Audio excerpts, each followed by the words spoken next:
कि ईवीएम हटाने के लिए संघर्ष, तब मशीन को यह बताया गया है कि अब ये निशान भाजपा में डाल देना।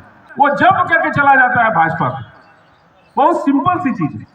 और यही बात हैदराबाद के इंजीनियर ने कहा, उसको जेल में डाल दिए कि हिंदू मुसलमान की बात इस देश में और फिर ईवीएम से चुनाव कराने की कई चीजें एक साथ कंक्लूड हो जाती हैं। आज की जो युवा पीढ़ी है वो स्कॉर्पियो गाड़ी को, फॉर्च्यूनर गाड़ी को, बढ़िया कपड़े को और रिवाल्वर खोज के चलने को राजनीति समझती है और 4-6 लोगों को बैठा लेने की राजनीति समझती है। राजनीति सिस्टम को समझने की चीज है। देखिए, गोविंद जी ने जबरदस्त बात कह दी।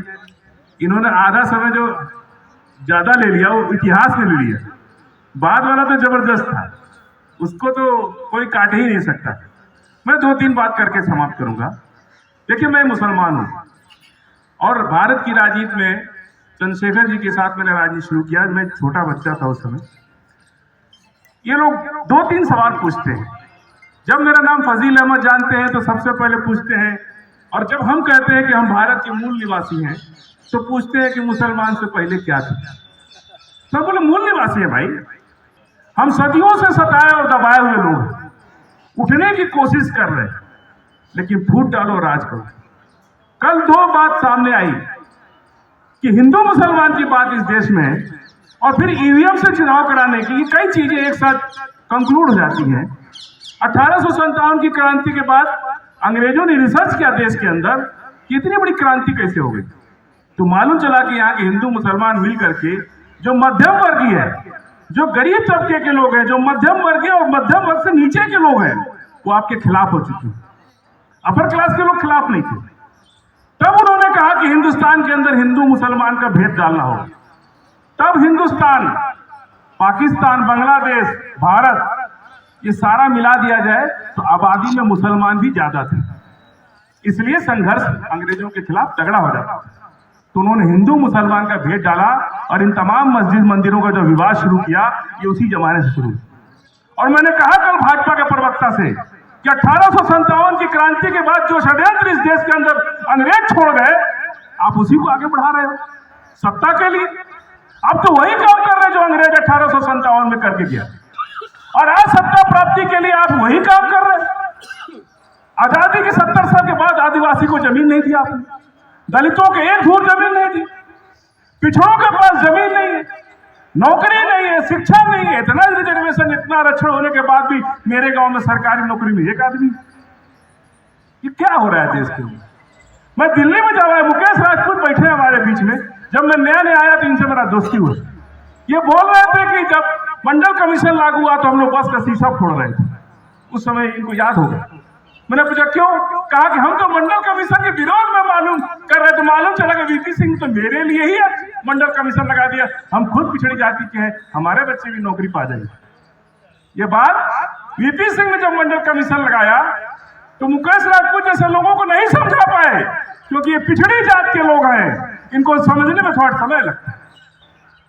मंडल कमीशन लागू हो गया और पिछड़ी जात के बच्चे बस का शीशा फोड़ रहे। ऐसा हुआ देश के अंदर। और ईवीएम पर जहां तक बात आती है कि ईवीएम हटाने के लिए संघर्ष, क्या नहीं लगता कि हम लोग बहुत लेट हो चुके हैं? 24 अप्रैल में चुनाव है। तो एक चीज जो मैंने भी रिसर्च किया है, मैं पीछे लंबी भूमिका पे नहीं जानता हूं, गोविंद जी ने बहुत अच्छी बात बताई। इस ईवीएम के खेल में मेरा एक इंजीनियर से बहुत विस्तृत जब शुरू में बात हुई थी।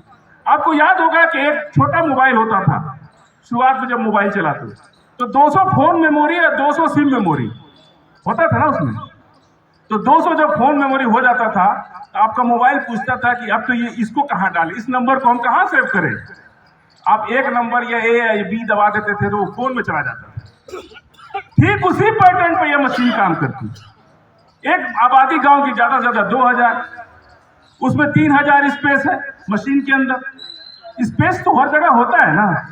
तो एक इंजीनियर ने कहा कि स्पेस को ये क्या करते हैं कि सभी निशान को 2-2000 दे देंगे। 1800, 1900 जो स्पेस है उसको भर देंगे कुछ डालकर। उसमें जगह कितनी है? 100। मान लीजिए सपा, बसपा, कांग्रेस, भाजपा, सबका निशान सीधे लगा हुआ है। आप बूथ पर जाते हैं, सब लोग 10-10 वोट मारते हैं। 10-10 वोट मारते हैं, 10-10 वोट निकल जाता है। आप कहते हैं मशीन तो ठीक है, लेकिन ठीक नहीं है। जब वो 100 के पार करेगी और वो भर जाएगा, तब मशीन को ये बताया गया है कि अब ये निशान भाजपा में डाल देना। मेरी बात समझे आप लोग? बसपा का किसी गांव में 400 वोट है, वहां बसपा के निशान को 100 वोट दिया, 100 जगह दी गई, बाकी उसकी जगह भर दी गई। आपने बसपा हाथी पर 100 बटन दबा दिया। जब 101वां हाथी पर दबाएंगे तो मशीन की जगह फुल है, वो जब करके चला जाता है भाजपा पे।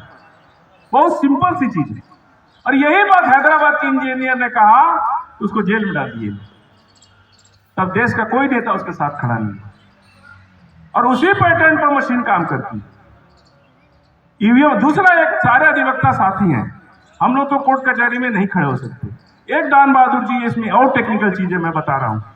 पहले जब चुनाव होता था तो किसी का पंजा, फूल, चाहे लालटेन, चाहे मशीन, कोई फिक्स नहीं होता था।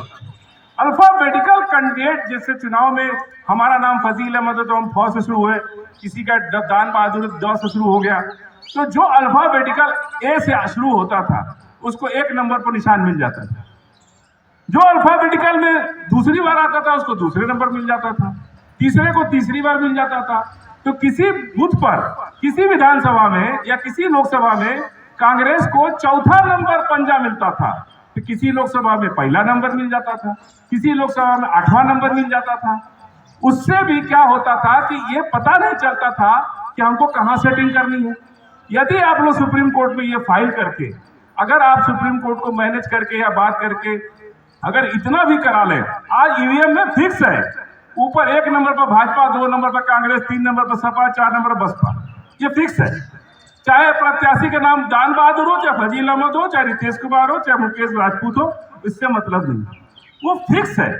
जब वो फिक्स है तो उसकी सेटिंग करना भी आसान है, क्योंकि उनको पता है कि ये तो भाजपा के 1 नंबर पे है।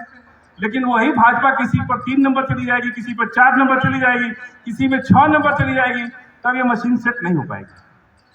अगर कुछ नहीं हो सकता तो आप लोग अदालत से पहले कहिए कि कम से कम सीरियल नंबर जो है डिस्टर्ब करे।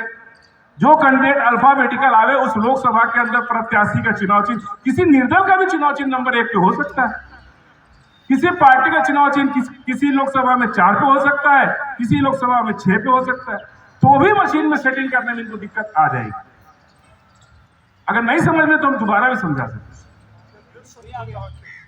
तो ये चीज अगर अल्फाबेटिकल हम लोग करें और इसको करें तो निश्चित रूप से, अगर मालूम है कि फलान लोकसभा में, लखनऊ लोकसभा में भाजपा का 1 नंबर है, लेकिन बाराबंकी लोकसभा में भाजपा का 3 नंबर है, तो मशीन सेट हो ही नहीं पाएगा। वो जब पीठासीन अधिकारी आपको देगा तब मालूम होगा कि आप किस नंबर पे है, तब तक मशीन सेट हो नहीं पाती इतनी जल्दी से। बाकी चीज तो आप खुद समझदार हैं, और आप लोग, मैं बहुत समय नहीं लेना चाहता हूं, पहले ही सब लोग बहुत पीड़ित हैं। बहुत बहुत धन्यवाद। जय हिंद। नेशनल दस्तक की आपसे गुजारिश है कि अगर इसको बचाना चाहते हैं तो नेशनल दस्तक को सब्सक्राइब करने के लिए रेड कलर के सब्सक्राइब बटन को दबाएं, फिर बेल आइकन की घंटी दबाएं। नेशनल दस्तक को बचाने के लिए बहुत जरूरी है कि हर खबर को शेयर करें, लाइक करें, कमेंट जरूर करें।